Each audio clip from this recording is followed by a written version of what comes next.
Hello. Merry Christmas, Merry Christmas, Merry Christmas. It's GavsWeatherVids for Christmas Day 2023. Hold on, let's turn the volume down. There you go. It's GavsWeatherVids for Christmas Day 2023. Hello to all of you. And thank you so much, everybody, for being here on your Christmas Day in the year of 2023. Unbelievable. Thank you so much, everybody. So, as always, at GavsWeatherVids on Christmas Day, we're going to be doing a historic weather video. We're looking at the winter of 1836, 1837 for this one. Why is that, Gav? Why is that, Gav? You're wondering. That had a phenomenal Christmas snowstorm, and we shall be having a look at that, of course we will. But we're also going to touch on the rest of the winter. It's a very, very cold spring. Look, it had an 1837 as well, so we'll talk about that. We're going to begin in the autumn, so it's going to be a true Gav classic that we've got for you on this Christmas Day 2023. Sit back, relax, enjoy. Get yourself a mince pie. Get yourself a bit of Christmas pud, maybe a slice of Yule log, I don't know, and there's got to be some little tipple involved as well. Could be magic water, could be sherry, could be more wine, could be something a little bit stronger. But anyway, whatever you're doing on this Christmas Day, whatever you're having, whatever you're drinking, whatever you're eating, please, enjoy the video. And thank you so much, everybody, for tuning in. Right, okay, I'm going to say thank you so much to Vita and also to Trevor Harley. So the charts coming from the historic archive of charts at weathercentral.ding, and the information, a lot of the information that you hear in this video coming from Trevor Harley, although it has to be said I haven't got that much, so there's my notes, all looking very, very sparse. So as ever with these historic vids that we do from the 1800s, it's always a hard work for Gav. I've got a lot of interpretation to do on this one, because there isn't a huge amount of information at all, but I shall do my best, so we'll see how we get on. Thank you so much to lovely Richard. Hello, Merry Christmas, and thank you to the amazing Richard Traut for our wonderful GavsWeatherVids Christmas Historic Video 2023 gift. Thank you so much, my friends. I love it, and it plays music. Let's play it again. Play it again. I don't know. There we go. Is that playing? Yes, that's playing. Thank you so much, Rick, for our music. Christmas update. I love it. Okay, let's use that then. And we shall do it, shall we? Thank you so much to all of you from the bottom of my heart being here on this Christmas Day. I'm always blown away by people spending their Christmas Day. I appreciate that people's time is precious. The time you spend with your family is precious. So I'm always amazed, overwhelmed, blown away that people want to spend this time with me on their Christmas Day. So thank you so much to each and every one of you. And I hope you're having a wonderful Christmas. I hope it's a Christmas of your dreams. Thank you, everyone. Right, okay, let's do your Christmas Day historic video, Ben. So we're going to begin all of this on the 1st of September, Thursday the 1st of September, actually, 1836. So, looking at a rather unsettled start to September. We've got an area of low pressure to the north, high pressure to the south. The reason we start in the autumn, by the way, so I'd like to see whether there's any teas going on, for the coming winter, because that Gavin loves the teas. So, yes, we're like westerly here on the Thursday of September. Now, all I have in terms of info for September 1836 is that it has a centering temperature of 11.7. That's all I've got. So it's quite a cold September, or it's a very cold September, actually, by modern standards. Any September that's coming in the 11th is going to be really chilly. So let's see how that happens, shall we? So we push on through, and it looks like I have quite an unsettled start to September. There is low pressure digging in from the north. That would bring cool weather, and it showers along the spells with a trough of low parking itself right over the top of the UK and Ireland. And then that gets out of the way, a little transient ridge, but another low is waiting in the wings in the Atlantic. All going rather slack and flabby here as we go into the second week of September. A bit of ridge building in from the southwest and going up towards Scandinavia. So by the 12th of September, we find ourselves with a proper Scandinavian high and winds coming in from the northeast easterly direction. Look at the upper air temperatures. They're quite cool, really, for September. You know, not cold, obviously, it's only September, but quite cool with those upper air temperatures. And I suppose that's one of the reasons that we did have quite a low CT. A proper old Scandi there as we get into the middle of September. Real easy if you follow the isobars back. The wind is originating all the way from western Russia. Again, upper air temperature looking quite cool. Probably cold of some chilly nights. I would have thought. There's going to be ground frost involved in this month, I would have thought, to get a CT of 11.7. So I turn a little bit more unsettled now into the second half of the month. The high pressure drifts away to the northwest. We lower the heights to our south and east, so beginning to go cooler, winds in from the north, and also more unsettled as well. High pressure tried to build to the south, so we tried to draw out some milder air now from the southwest, but it all ends up just turning unsettled, really. Classic zonal setup, low pressure north, high pressure south. Guess even that happened even in the 1800s. The Azores high was there, you know, even back then. So we've got a ridge from the Azores into Spain. We know that pattern so well these days, don't we? And low pressure is away to the north and inner coming those westerly winds. That's probably quite mild, but there will also be a warm for the south. There will also be showers or longer spells of rain coming in with that as well. The pressure begins to weaken as we get towards month's end, and we turn much cooler and much more unsettled again, with the low pressure starting to drop in from the north. So cool and wet as we end September. Let's go on into October. Now, we have got a bit of info for October, actually. So it has a CT of 8.6, so we get a cold month. Remember, October CT should be somewhere in the low 10s, so 8.6 is really quite cold. And Trevor Hyde writes, the last week of the month was very cold with some sharp night frost. There was a remarkable snowfall in the east and south on the 29th. We'll get to that in Mo. Is that our tease for Christmas? Maybe. Let's push on through that and see how that happens. So you get a trough of low pressure, new pressure sat right over top of the country here on the first day of October. That then gets out of the way into the North Sea, but we're still bringing the chilly northwest winds, so showers along with spells of rain and cool temperatures as we begin October 1836. Moving on, well, low pressure just remains in control, so it looks like it's a very wet start to the month with plenty of rain coming in from off the Atlantic. Low pressure remains anchored and rooted to our north and northwest over the country as we go into the second week of October as well. Now we get to the middle of the month, we start to try and raise heights a little bit to the south, but I think it's still low pressure in control, really, although by the 16th, 17th, area of high pressure is building to the east, low pressure out to the west. Whose birthday is it on the 17th of October? I don't know, but it's a lot of years on from that, I can tell you. Although sometimes I don't feel it. But anyway, 17th of October, 1836, with an area of high pressure to the east, low pressure west, drawing up those southern winds, so becoming much milder here. Upper temperatures, you know, actually got plus 10 cells iceberg into northern parts of France. Obviously, that's not going to last very long, but a little bit drier and warmer into the second half of October after that cool, wet first half. A nice little ridge there through the country. I would imagine that's giving temperatures probably into the mid to upper teens Celsius. So, very pleasant spell of Indian summer there. Maybe that ridge still lasting into the 20th, 21st as well. We know we're going to get cold final week, so how does that happen? Well, we've still up to 24, got that high pressure sitting over the top of the country. So quite a prolonged spell of dry and relatively mild weather through this period of October. Into the closing days of the month. Well, here we go. So this is how it happens. The high pressure then starts to retrogress, starts going to retrogression, pulling out to our west.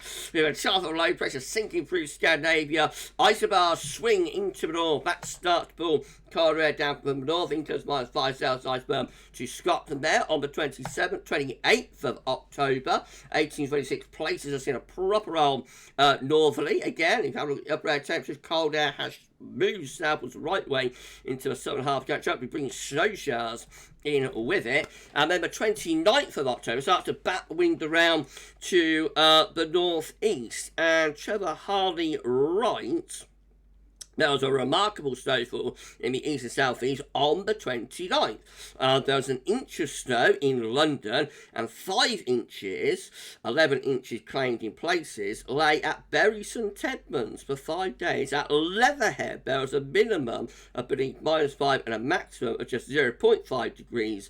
Snow lay on the streets in October. That snow lay in the streets of October. No, I'm not sure. Snow lay in the streets of October. I don't know. But anyway, the snow didn't fall until the 3rd of November. They don't make Octobers like they used to. CT 8.6. And you see why we've got that snow into the southeast. So the wind has actually shifted round to like a northeast. Probably a trough dropping through the country. Look at that. My 10 cells isotherm there. Goodness gracious me. No, that's the 28, 29. Yeah, we've got my 10 cells isotherm just off the southeast coast. That is very, very, very cold for for October. Bear in mind, this is that close to the border minimum of a little ice age and all of that. But even so, that's very extreme to get my 10 cells isotherm across Western Europe in October. So obviously that brings those snowfall, snow showers in across the southeast, and so we get that snow event. Remember, high pressure back in over top of the country by the month's end. We get to the 31st, looking mostly dry, but still cold. So a little bit milder maybe for the northwest of Scotland, but otherwise, excuse me, otherwise mostly dry, but cold there. Probably with some sharp overnight frost. Okay, so that's October done. Let's move on to November. Getting ever closer to Christmas, of course.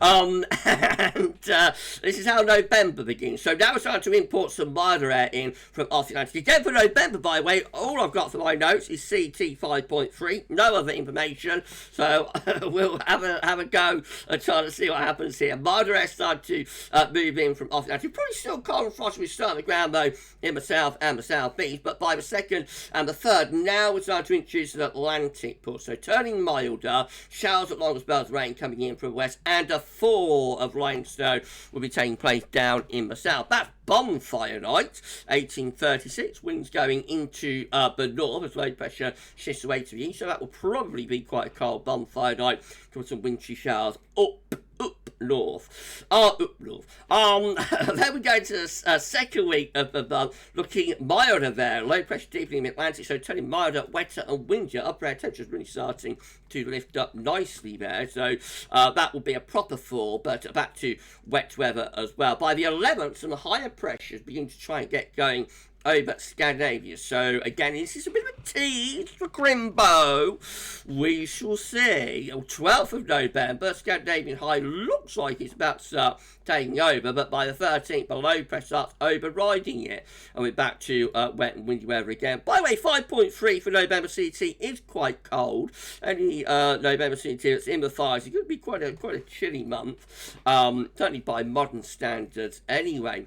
So up to middle of November, well, looking rather wet and windy, more low pressure out to north and west. Low pressure sitting right over top of the country there on the 17th, and then shifting away to the southeast by the 18th, pulling in what looks like quite a chilly northeasterly wind. Upper air temperatures relatively mild in the south, but turning cooler further north with those chilly easterly winds. Low pressure off the southeast coast on November, and then a ridge building. I want to talk about November 19th, but a ridge building from the southwest up to Scandinavia by the 20th. That will start to drag in some colder air from the east. Upper air temperatures are becoming cold with a -5 Celsius iceberg start to drift into that ridge. Probably mostly dry, but could be quite a bit of frost. Battle commencing here around the 22nd, 23rd with this area of low pressure. It becomes a slider low, moving from northwest to southeast. That probably brings a snow event to Scotland.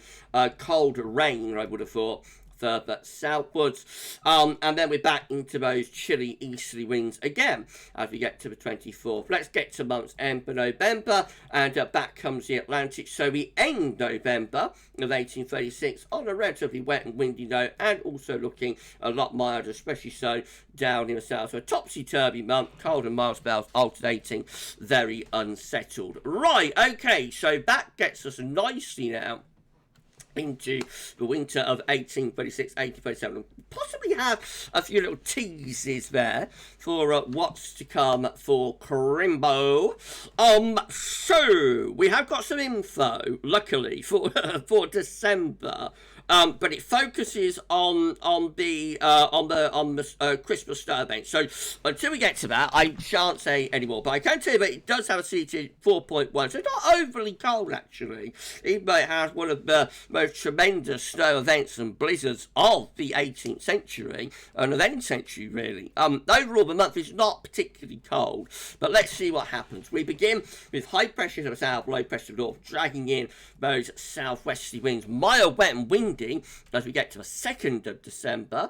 Though we begin this winter on a mild, wet, and windy note with Atlantic-driven conditions. We're talking about upper air temps. They're not very mild down in the south, and even in the north, pretty mild. But mild parts outside is to the north of Scotland. Yeah, even back in the early 1800s, you know, we did still get this setup with the Azores high reaching into France, Spain, Portugal, low pressure in the North Atlantic. Just, but we get it a lot more. You know, we get the setup a lot more these days compared to what we had back then. We don't get the cold periods in between, but the Azores has always been an ever-present scenario and player in our weather, and of course, as we know, it continues to be so. Anyway, off on a tangent. 5th of December, we've got high pressure again reaching from the Azores into West Europe, low pressure away to the northwest, mild, wet, and windy. We keep those westerlies and the unsettled weather going into the 2nd week of December. The only difference is that the Azores high begins to flatten off and begins to shift southwards, allowing this area of low pressure to move in Scandinavia and start to pull some slightly cooler, colder air in to the north, from the north. Down comes the -5 Celsius ice front. So we're going a bit colder into the 2nd week of December, but not for long. Low pressure back in from off the Atlantic, bringing further wet and windy weather as we get into the middle of the month. Then by the middle to 2nd half of the month, we're trying to raise the heights to our south. So we actually go into this long fetch southwesterly here on the 17th. In fact, drags up some very mild air. Certainly you wouldn't know there's going to be a Christmas snowstorm from that, would you? 18th, 19th, 20th of December, all seeing this pattern of high pressure to the south, low pressure away to the northwest, and we're pulling up those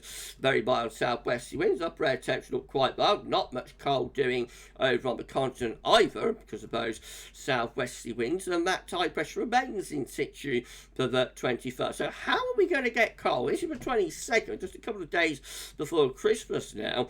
Upper air temps looking nice and mild. I'm sure everybody back then, would have been thinking, well, here we go, you have a nice mild Christmas, no need to worry about weather. But there was indeed, going to be a lot of trouble ahead. So this is the 23rd of December. Now we start to see a bit of a change. High pressure starts inching away towards Ireland, and we're bringing the wind more from a northeasterly direction. So colder air suddenly starts to encroach into this area of high pressure. Much of northern Europe is looking very cold as well, with a -10 and -15 Celsius isotherm. So that gets us into Christmas Eve. There we go. The high pressure now has gone north, become like a southern Scandinavian high to Scotland high. So it's becoming a bit of a blocking feature, and to the south of it, we're starting to bring in the wind from the east and from the northeast again. Remember the pattern back in October? Possibly not all that far removed from that. The pattern that gave us the snow at the end of October into the south and the southeast. Upper air temperatures on Christmas Eve looking bitterly cold. So look how quickly the upper air temperatures move. Those very cold upper air temperatures move our way. That's the 23rd. Big cold pool over Scandinavia, but within 24 hours, that cold pool is engulfing the west of Europe. So those cold pools used to move very, very quickly back then if the wind got into the right direction. And because the upper air temperatures are so very cold, that's what creates the instability as it runs over the North Sea that produces the snow. So, Trevor Hardy writes, the worst blizzard of the century started on Christmas Eve and lasted 5 days. Yeah, 5 days of continuous snow and blizzards out of this over Christmas. An avalanche unfortunately killed 8 people on the 27th when sunshine melted a cornice of snow on hills 60 metres above the house of Lewes, Sussex. That's what we've got in terms of information. So we'll see what happens on Christmas Day. And again, look at that. High pressure now, properly firmly established over Scandinavia. Winds in from that bitterly cold easterly direction. Look at those upper air temperature. For minus 15 celsius, I've been plunging down into France. It's a long fetch easterly as well. The areas originating from Russia and from the Urals, marching across most parts of Europe. And with this easterly is coming those heavy outbreaks of snow into the east and into the southeast as well. Snow really piling up there on Christmas Day. A classic white Christmas. What we will do for a repeat of that, everyone. That's the Boxing Day of 1836. Again, a big Scandinavian high in the ascendancy. Large trough of low pressure south. In between, yes, we've got that easy wind. And the easy wind's actually getting stronger here. So I'd imagine there's significant drifting as well as blizzards with this, and so probably moving further northwards and westwards as we're going on. Most of the country now is within the minus 10 Celsius iceberg. We've got the minus 15 Celsius iceberg or lower down across France. So again, this is a really cold, bitterly cold, severely cold easy day, and night temperatures will be well below freezing, and those easy winds will be bringing lots of snow with them as well. This is the day of the avalanche. Unfortunately, on the 27th of December, Trevor Hardy writes, 8 people were killed via avalanche. Can you believe that? In Sussex. Who would have thought there would be an avalanche in Sussex? But it just goes to show you how severe these winters and snowfalls could get back in this era. The easy wind beginning to ease off a little bit now. Ice bars starting to open up slightly.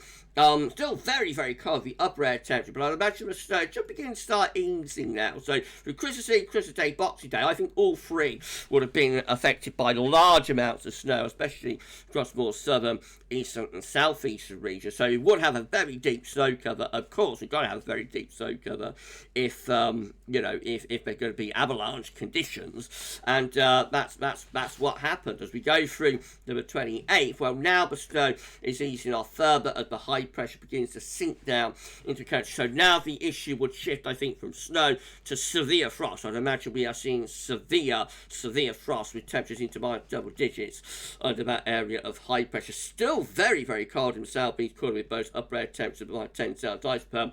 Probably cold enough for further snow showers there, but I think elsewhere that high pressure would be killing off the snow shower risk. And as we go through to the 29th, well, then the high pressure is having to get back to Scandinavia again. Winds again pulling back into the east. So if anything, the cold is intensifying here on the 29th with the minus 10 Celsius iceberg pushing back westwards. Once again, bitter cold through this Christmas week. That gets us to the 30th to the 31st. New Year's Eve looking anti-cyclonic. Similar block pattern. A Siberian high is there over western Russia, sending the extension into Scandinavia and down into the UK as well. Upper air temperatures are still looking bitterly cold. I think by this point, away from coastal areas anyway, probably mostly dry. But that is a very cold New Year's Eve with severe frost day and night. Of course, we're in the 1800s as well, so probably we'd be getting freezing fog and maybe even smog coming along with this pattern as well. So you can imagine how freezing cold it would have been as we come to the new year of 1836 to 1837. That's the pattern for the first day of January, New Year's Day. 1837 finds us under an area of high pressure. Upper air temperatures are still cold, but the cold will be having to drift away into Europe, where it does look absolutely freezing. Look at that over southern Germany into eastern France, around the Alpine area.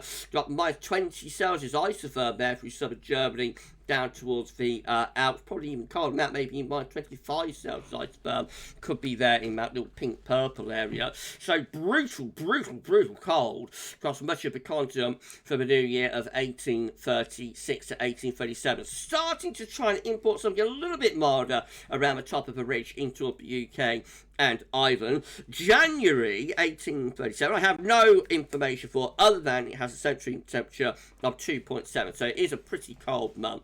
Let's see how that happens. So we begin the new year under high pressure, slightly milder air coming around the top into Scotland, but I would imagine for Ireland, England and Wales it will still be very cold under that area of high pressure. Nothing's really happening to stir up the air, so even though the upper air temperatures are becoming much less severe, I would imagine there's probably a lot of fog under of that high pressure, and it would still be deep snow cover, of course, from the snowfalls over Christmas with those easterly winds. So deep snow cover, probably lots of freezing fog. I'd imagine that is a very cold start to January 1837. By the 5th, we'll take the high pressure over towards Central and Eastern Europe, and that started to pull up wind from more of a southwesterly direction. So now we would start to get a thaw. Upper air temperatures are lifting up. There might be, a transition involved with that. Rain, snow to rain, or possibly even freezing rain might be possible there as we come out of the Christmas freezer, but we would be starting to see a thaw. By the 6th, low pressure beginning to develop in the Atlantic, start to milder, wetter and windier. Upper air temperatures looking a lot less cold, especially for England and for Wales. Now we head on into the second week of January with a long fetch southwesterly, so obviously we're looking a lot milder here. You'll think the cold's going to come back though, because the CT is only 2.7, so it is quite a cold CT. Is the cold going to come back? Let's see. So certainly the second week of January though is looking rather milder, but by mid-month we're trying to get some higher pressure going again to build up from the south. However, it looks like we maintain generally mild conditions in the north and west, so it's probably frost and fog over that area of high pressure further south. Are we going to get the high back into a cold position? So this is the 21st of January, lower pressure in the Atlantic. Still looking relatively mild here, I would have thought, with further spells of rain to come, and we keep that mild weather going into the 23rd to 24th as well. So high pressure now beginning to get going over Scandinavia though. So we come towards the end of January, high pressure starting to get going again over Scandinavia, begin to pull wind back into more of an easterly. Very cold air is sitting over Scandinavia as well, bitterly cold air back up there. Begin to go a little bit colder into the UK as well. Are we going to get an easy, yes, look at this, 27th of January, Scandinavian high strengthens again. Back comes that bitterly cold air from the east. At my 10 celsius ice, I'm heading into the North Sea. My 20 celsius ice across the northeast of Europe. Will that easterly be maintained long enough to engulf us in another freezer? That's the 28th of January. Again, we're back into those bitterly cold east winds. How the upper air temperatures looking? Yes, here we go again. In comes my 10 celsius iceberg, and that will be bringing further snow in from the east. So late December, well, late October snow, late December snow, and late January snow, all courtesy of like an easterly type flow. So a repeating pattern there through those 3 months. That's the 29th of January. The high pressure beginning to ease back again as lower pressure start trying to come in from off the Atlantic. Upper air temperatures showing that the currents of the air begin to retreat back into the North Sea a little bit, and that gets us to the end of January where we're turning milder, wetter, windier. So only a brief incursion from the east there in the last week of January, and then we're back into milder conditions once again. That pushes us on to February of 1837. Again, no information other than it has a CT of 4.7, which is relatively mild, especially for this era. So we begin February of 1837 with high pressure to east, low pressure west. We're drawing up wind from that southerly direction, maybe a bit of a taste of spring now, especially somewhere like the Moray Firth. I would imagine temperature could be pushing up into 15 Celsius with that very strange and topsy-turvy winter with this. Of course, what we don't know is what the low-level conditions are like, because it has been very cold at periods through this winter, so the continent could be very cold with these southerly southeast winds coming up from France. So even though the air temperatures look relatively mild, as the air is off the continent, that might be, bring low-level cold continental air in from the continent. This is definitively mild though. By the 9th of February, the high pressure sinking southwards, low pressure to the northwest, in comes those southwesterly winds once again. We're turning wetter and windier as well for the second week of February. Low pressure back in business, back to like the pattern from the earlier part of the winter and November and whatnot, with the weather driving in from off the Atlantic. So now we're firmly into Atlantic-driven weather, mild, wet, windy conditions, and we've got a classic scenario of high pressure to the south, low pressure to the north. A little bit of cold snap there, maybe around the 24th. That low pressure moves off Denmark. A little bit of a cool little colder interlude with that, but overall it's pretty mild, I think, as we're coming to the closing days of February 1837 and the winter of 1836-1837. By the very end of the month, though, the high pressure is beginning to build again over Scandinavia from an extension from the Siberian high, building into northern parts of Europe.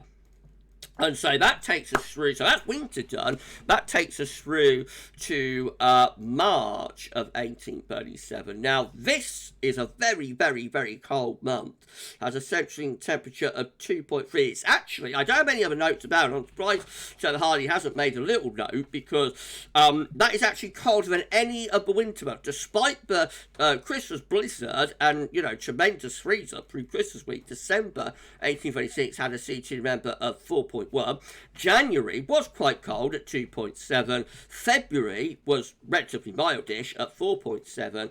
And then March is the coldest of all the winter months, even though it's spring month, has a central temperature of 2.3, which is relatively uncommon. So I'm surprised Trevor Hardy hasn't made a little note saying that, you know, it has the coldest CET in that March than any of the winter months before it. And we'll see how that happens. I imagine it's going to be from the Scandinavian high, but let's have a look. We begin March 1837 with high pressure over country and up to our northeast as well.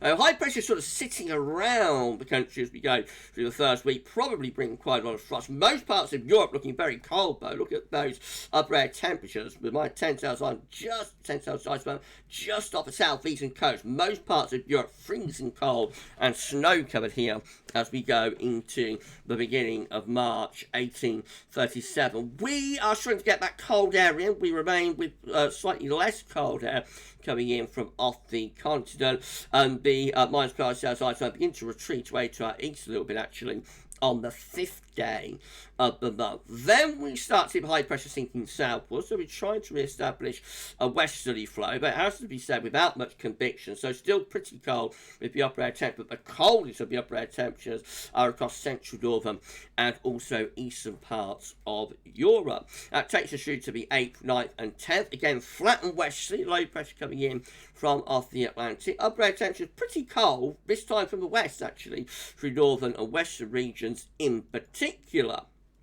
That low pressure then starts moving away to the south and southeast, so we go into the second week of the month, and then a ridge starts to build through the north and the west of Europe. So again, you could well be starting to bring the wind in from the northeast direction. Upper air temperatures don't look as severely cold across northern Europe, but we still have plenty of cold air in over Scandinavia, and we're still pretty chilly all the way through this. Right to the 13th of March now, all the way through this so far. The minus 5 Celsius have been there or thereabouts, so pretty cold air, if not severely so. Scandinavian high begins to start getting going around the middle of the month. That's the 15th. Big Scandinavian high, starting to pull the wind back in from the east yet again. So yeah, here we go. Easterly winds returning. Now that's going to start bringing snow showers in from the east as well, I would have thought. Then the high pressure sinking back in over top of the country. Probably not too bad by day. I would imagine temperature could be up to around 10 degrees with that high pressure if there's some sunshine, but by night probably still quite frosty. High pressure sitting around the country there as we go through the third week of the month. Cold air coming back into the north with the upper air temperatures. Look, so my 10 Celsius again moving back in toward the southeast of the country. It's interesting. It looks like the coldest of the weather this winter is definitely, it's on off definitely, but it looks like the coldest of the weather this winter is particularly the more southern and southeastern regions with these northeasterly winds. And that again, something that happened in October. So maybe that October was a bit of a tease. That cold weather at the very end of October was a little bit of a tease for the winter 21st of March takes that high pressure out to the west, with the beginning of astronomical spring, presumably, can sometimes be 22nd, of course, with very cold air looking like it's surging into southeast. Look at this, the minus 15 Celsius iceberg is in over the low country, starting to push in, and no doubt bringing a lot of snow as well. This is kind of reminiscent, I have to say, of March 2013. Remember that freezing cold and snow-covered March, especially second half of March we had in 2013. This is a very similar pattern to that, actually. So there would be quite a lot of snow coming in from the east with these very cold upper air temperatures, I think, and particularly affecting more southern and east regions. Very slack gradients there as we get to the 23rd. Upper air temperatures looking bitterly cold still across much of West Europe. Now, this was 23rd of March, very late on into the year to be seeing such widespread and extensive cold. So this is why it is the coldest month of the entire winter in this March. That's 24th. Again, still about my 10 Celsius iceberg through the south and the southeast. Still, there would be a risk of snow and snow showers.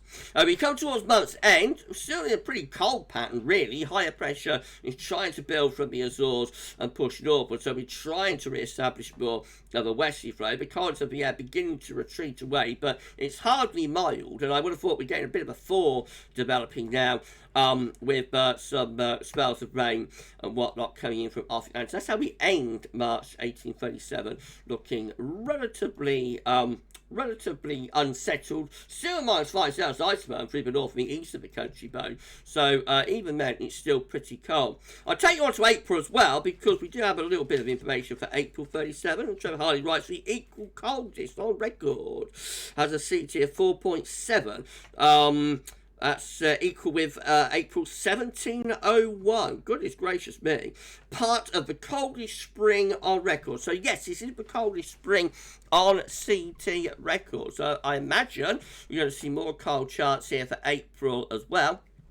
We begin again with very slack gradients, but then this area of low pressure develops within those slack gradients. Upper air temperatures are cold for the north, so that low probably brings snow to the northern half of the country anyway, more likely to be cold rain or sleet further south. That low then moves away, we pull wind back in from the east again, so cold air from the northeast beginning to sink southwards across the country there with those northeasterly winds. That's how the upper air temperatures look on the 6th, still within minus 5 Celsius iceberg. What a long winter this is. I would imagine anybody back there would have been really fed up with it, you know, how long this is going on for, this extended winter. Look at this, so my 10 Celsius iceberg is back in again on the 7th of April 1837. Absolutely unbelievable. That's the 8th. Again, high pressure over Scandinavia, still bringing in those very cold east-northeast winds. Look how widespread that minus 10 Celsius iceberg is across much of northern and also Western Europe. That's the 9th of April. That's the 10th. The minus 10 Celsius iceberg beginning to retreat a little bit, beginning to shrink, but still cold, still a lot of blocking, particularly over Scandinavia. It is very much a Scandinavian high on-off winter and spring, with winds remaining from the east, so still some cold potential, even though, or still some snow potential, I should say, even though the worst of the cold is beginning to die away. An area of low pressure there around the 11th to the 12th in the south and the west, that could be bringing some snow. More southern and western regions, goodness gracious me, I don't know, do you? Look how blocked we are there, 13th of April.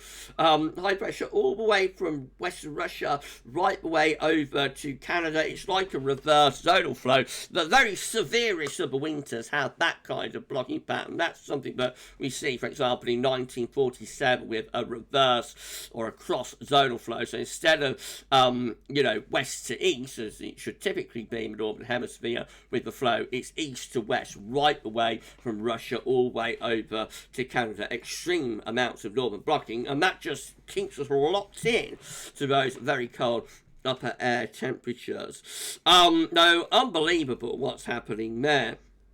And then we go on into the middle of April, low pressure starts pushing up from the south, that coming into that very cold air as well.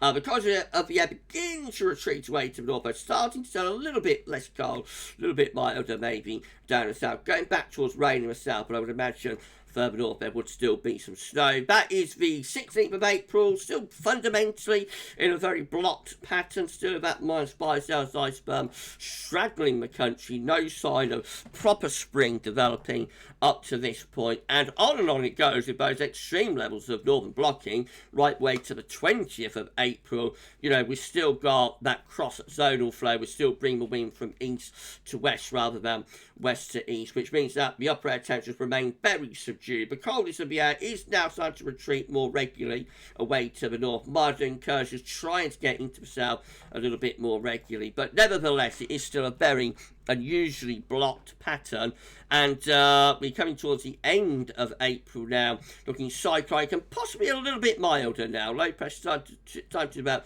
out to west. The upper air temperatures finally beginning to lift up into the last week of April. It looks like spring finally begins to get going. The stormy ice will be thawing, temperatures will be lifting up, something a little bit more respectable, probably into the low teens Celsius. And that's how we end April of 1837, looking unsettled, low pressure through the country, but most importantly, upper air temperatures have properly lifted up, the coldest of the air has retreated away, and we are into spring. I'll just very quickly run you through May 1837, so we can finish off this unusually cold spring, the coldest spring on CT record. Remember, the index of CT goes all the way back to 1659, so there hasn't been a spring as cold as this before or after. That's how we look on the 2nd of May, generally much milder, quite warm across much of southern Europe. Summer beginning to get going down there. I think we're going to struggle to get summer going for us, though. We have a CT of just 9.9 with this May, so again, it is a colder than average month, albeit not as notably so as March and April. So low pressure continue to come in from off the Atlantic. It looks like it's quite unsettled first half to May of 1837. Winds still coming in from the north there, for example, on the 10th. The -5 Celsius iceberg is still clinging on to the north of the northeast of the country even May. So even then, even into May, there could well have been some snowfalls in more northern regions anyway. All looks rather grim, I have to say. Not in the first half of the month. Middle of the month, start to see a bit of a raise of pressure from the Azores. So that looks a little bit better, I think. Probably, well, upper air temperature is still very subdued, but probably turning drier, more in way of sunshine. So I feel a little bit more like it, I would imagine. But still, we're more or less on the wrong side of that ridge. So we're still kind of bringing the wind in from northerly direction. Therefore, upper air temperatures continue to look really quite subdued. And yeah, so low pressure remains close to the country. We're on the wrong side of the ridge. So consequently, we still bring in, not anywhere near as cold, but still bring in pretty cool air from the north and from the northeast, even into the second half of the month. Are we going to get any signs of summer by the end of the month? Not really. So low pressure remaining in situ, but you will notice heights beginning to rise over the continent, so that's trying to pull in some warmer air as we get towards month's end, but we're still pretty westerly up to this point. That's how the upper air temperatures look at the end of May 1837. And so overall, a lot milder, you know, nowhere near as cold as it was through the earlier part of the winter, but nothing to get excited about. And that is how we get the coldest spring on CT record in 1837 after that tremendous Christmas blizzard. Okay, we haven't had a break in this historic video, have we? I've got into my stride with it. So there we go, everybody. I hope you've enjoyed that Christmas Day historic video from GavsWeatherVids for 2023. Let's just play it again, shall we? Hold on. That one.